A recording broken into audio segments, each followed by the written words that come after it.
సరే పెళ్ళికి వచ్చినా రాకున్నా కానీ ఒక అధ్యక్ష చాలా బాధాకరంగా ఉన్నది, చాలా ఇబ్బందికరంగా ఉన్నది.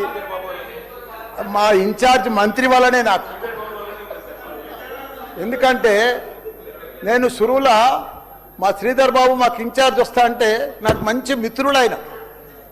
నాకు అప్పుడు ఆయన మంత్రి ఉన్నప్పుడు 2009లో నా కాలేజీలకు హెల్ప్ కూడా చేసిండు ఆయన. కానీ అట్లా వచ్చినందుకు ఇప్పుడు మళ్ళీ మాకు ఇన్ఛార్జ్ మంత్రి అయినందుకు చాలా హ్యాపీగా ఫీల్ అయినా. కాకపోతే ఇప్పుడు ఎంత బాధపడుతున్నా అంటే అంత బాధపడుతున్నా, భరించలేను ఆ బాధను. నా గుండె ఇట్లా బాధతోటి భరించలేకపోతున్నా. ఎందుకంటే జవాన్ నగర్ అనే ప్రాంతము నా గుండెకాయ. అలా ప్రజలకు చెప్పిన, అందరికి చెప్పిన, దాన్ని అంతా కూడా జిహెచ్ఎంసి మొత్తం చెత్త అంతా తెచ్చి కొన్ని ఏళ్ళ సందే అడ్డే వేస్తున్నారు.